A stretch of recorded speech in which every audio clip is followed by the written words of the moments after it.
League of Legends is a fun game. It is also a frustrating game that has ruined lives, marriages, and productivity across the world since it has come out. And that makes it interesting, because I can't think of a single other game that has had such a crazy effect on the entire landscape of gaming, that has millions of players logging in every single day to play, and yet also has those same millions of players telling you that the game is terrible. So let's talk about the addicting design of League of Legends. What makes it so fun? Why do players keep coming back? And perhaps most importantly, why does this game make people so angry? League of Legends doesn't work as a competitive game or a fun party game to play with your friends. As of today... No way. No way! No way! This game is garbage! I want to start at the character designs, because the characters of League of Legends are some of the most diverse, interesting, and just straight up cool characters that I have ever seen in any game. At their core, every single character has 4 abilities and a passive. Yet despite that, the variety in how they play is insane. Usually through synergies built into their kit. Take Lucian for example, a dual-wielding gunslinger. His passive is that after you use an ability, he shoots twice. One of his abilities is a dash, and whenever you use your passive, the cooldown of the dash is lowered. Just from hearing that, you might be able to think, oh, so he's meant to dash in, use his passive to lower the cooldown of his dash, and then use a second spell to lower the cooldown further so that he can dash again. And you'd be right, but that wouldn't make me like this character as much as I do. The reason I'm using this character as an example is because you can use any ability, and then after you fire your double shot, if you dash before the shots hit the target, that also lowers the cooldown. By making use of this, you become significantly more mobile, and it completely opens up new combo routes and new ways to play him, at the cost of being technically difficult, because you don't have a lot of time while your shots are actually flying to the target. Pulling this off in-game against another player trying to play against you makes you feel so cool. Or this iconic character Draven, who throws axes. His whole thing is that he juggles them. So while the axe is spinning on your hand, you gain a massive buff to your next attack, but after it hits the target, it bounces back and you need to stand under it to catch it, which lets you throw it again for completely free. He can hold up to 2 at once, but what I really love about this character's design is that the axes bounce in the direction you're moving. So if you're really fast at clicking to move, you can make the axes go wherever you want. And now that you know this, you can understand this clip, where I'm juggling 3 axes at the same time. Because after you throw an axe, you have time to catch and throw another one. You can literally juggle in this game to optimize your damage, and the character does cool little twirls while it happens. That is so cool. I can't even try to talk about every single character, because each one is unique, has their own win conditions, and has little things about their kit that let you optimize how you play them and makes the experience of playing as that character feel like you're really embodying whatever their archetype is meant to be. And that's the first part of what I think makes this game so addicting. Fundamentally, these are well-designed characters. I'd actually love to see a top-down, sort of Diablo-like game where you could use these abilities to just fight things. Because whenever I want to play League, it's never that I want to hit a certain rank, it's never that I just want to play the game. I get in my head, oh my god, I want to play this character. So that's the first thing. For whatever you want to say about League, the designs of the champions are so creative and, most importantly, fun to get better at. So reason 1 the game's addicting, the core gameplay is just good. So yeah, okay, the characters are cool, but now that I've hyped this up, you might be thinking, how does this game actually work? I'll cover the basics for you in about 45 seconds. If you already know how the game works, feel free to skip ahead. 2 teams of 5 spawn in on a map called Summoner's Rift inside their base, the bottom left and top right of the map respectively. The map consists of 3 lanes. On each team, 1 player will go to the top lane, 1 player to the middle lane, and 2 players to the bottom lane. One player is also designated to farm neutral objectives in the jungle, the space between lanes. The whole game is about fighting for advantages, usually so that you get gold, which lets you buy unique items that strengthen your character. The goal is to push down these structures called turrets all the way into your opponent's base, where you will then hopefully break the base and win the game.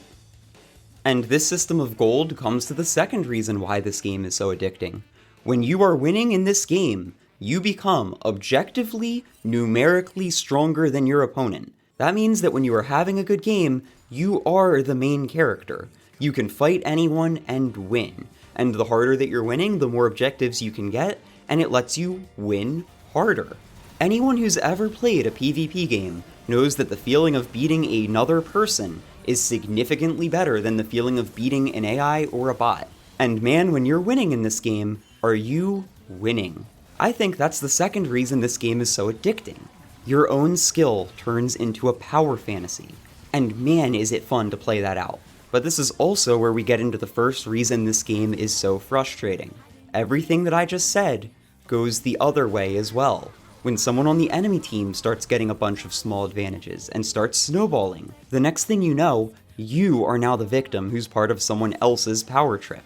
And the truth is, people enjoy different things about games. Because I personally love playing the characters, I don't really care if I'm losing or winning as long as I can do my fun character stuff. But for someone who wants that power fantasy, the second that they feel like the game is slipping away from them, and they're the victim, they want to quit. Well, that means that you've got 4 other players who you don't know that could potentially mess the game up and make it so that you are someone else's victim. But that's obvious. Of course, in any online team game, unless you're playing with your real-life friends, you probably blame. I've blamed. I've said that it's not my fault I've lost, and sometimes that's even true. And I bring this up because I think it's part of another reason why this game is so addicting that I don't know that I've really seen anyone talk about. When you get into the blame mentality, it's very easy to shrug a game off and queue up another one on the assumption that you didn't lose because of anything you did. I would almost consider it a type of gambling. Every time you queue up, you're taking the chance that the game is going to either hit you with dopamine or be a frustrating slog. And as with gambling, that possibility of losing makes the wins feel all the sweeter. But there's another factor to your random teammates that makes it more frustrating. Everything that I just said about how bad it feels to be losing, about not wanting to be in a game where you aren't the main character. That means in those games that are winnable but close, you will have people throw winnable games because they're not having fun. You could argue that if the game feels so bad to lose that someone would rather troll just to get out of it quicker than keep playing, isn't it poorly designed? And I don't think that has a clear answer, but I do think the highs and the lows being so extreme creates essentially a dopamine roller coaster. But about the trolls, you might be thinking, don't people that have a toxic troll in their game stop playing? No. There is nothing more unsatisfying than ending on a game where somebody was throwing. You'll almost never see it happen unless it's multiple bad games in a row. Because just like gambling, there's always that feeling of, when I queue up for the next one, things will be different. And that feeling of things can be different next time is the fourth design principle that makes games like this so addicting. Every single game is self-contained. In something like an MMO, you can have to grind for hundreds of hours to even be able to attempt a boss and lose tons of progress if you fail. But if you play the boss right, you're basically guaranteed to succeed. There's never a guarantee in League, but by and large, the cost of a bad game is limited to that game.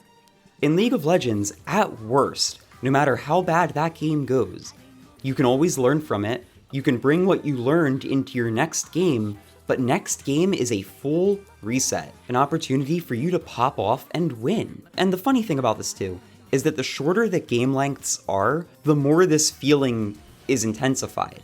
Like I can remember when Overwatch first came out, I sat there and played for I think 16 hours straight. I was in high school at the time, so I had nothing better to do, but when matches can be as short as 4 minutes, man, it's so easy to just press play again. Especially after a loss. And anyone right now who's going, does losing really make people want to play again that much? I am sure that almost every single person listening to this video has had one of their friends, or maybe they've been the friend, who says, nah, we can't end on a loss. There is something fundamentally frustrating about not getting your win. In short, what makes League, and games in general, go from fun to addicting?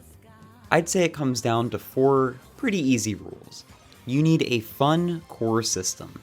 Controlling and fighting with the characters in League is pure and simple fun. That's part of why their arena game mode is so popular. Next, winning should make the player feel strong, fulfill their power fantasy. The games that you win, you should feel unstoppable after. Third, there needs to be something external to blame if you lose. If you sit there and think, dang, that loss was my fault, it pretty drastically lowers the chance that you queue again. Instead, you'll want to ruminate on that a bit. And finally, a short, encapsulated experience that begs you to play again if the game was bad, but also can let someone who's otherwise busy justify spending 20 or 30 minutes of their time. After all, it's just 20 to 30 minutes. You can afford that. I think when you apply these rules to any of the major games that have popped off over the years, you'll see that it fits all of them. In League, you blame your teammates, but in other games, you can blame the randomness of the loot that you got, or bad luck with how the map happened to close off.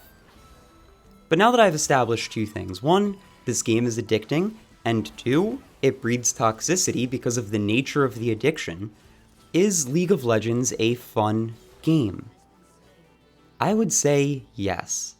If you're playing it because you like to play the game, not because you can't resist the impulse to queue again. I'd say that the game is beautifully designed. For as many reasons there are that you can call this game addicting, it wouldn't be addicting if it wasn't fun on some level. There has to be some reward or upside to gambling. And in League of Legends, the upside is that you get to have fun and pop off and completely ruin 5 other players' games when you get to have your good game. Now, hypothetically, of course, me personally, I actually really enjoy trying to come back on a loss, but I've also had those games where you just can't. Your team doesn't care, they give up, and you sit there and go, well, get me out of here. No one is trying, so yeah, they're right, we can't win. But the most interesting question that this game raises to me, from a design perspective, is there any way that you could design this game better to mitigate the frustration that wouldn't also harm the player experience and what makes the game fun? Because as frustrating as the losses were, if when I pressed play game, I knew that I'd win every single time, I don't think I would play. Anyway, I've been wanting to talk about League of Legends for a long time, but I wasn't really sure what to do. There's videos on the fact the game's terrible. There's videos on why the game's great. There's videos of just people enjoying the game and having fun with it. And I wanted to do something a little bit different. So I wasn't sure what this was going to be when I started talking, but it kind of ended up being a what makes a game addicting video, which, given the game that we're talking about, yeah, I'd say that's fair. I'm fairly happy with how this one turned out.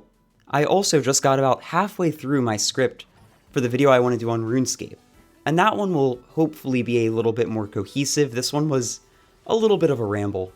For those who enjoy the Night Rain content, I also have a short coming out on Raider in 60 seconds, where I go through how his kit actually works and some nuance to it. So, yeah, look forward to that. Thanks for watching, and until next time, see ya.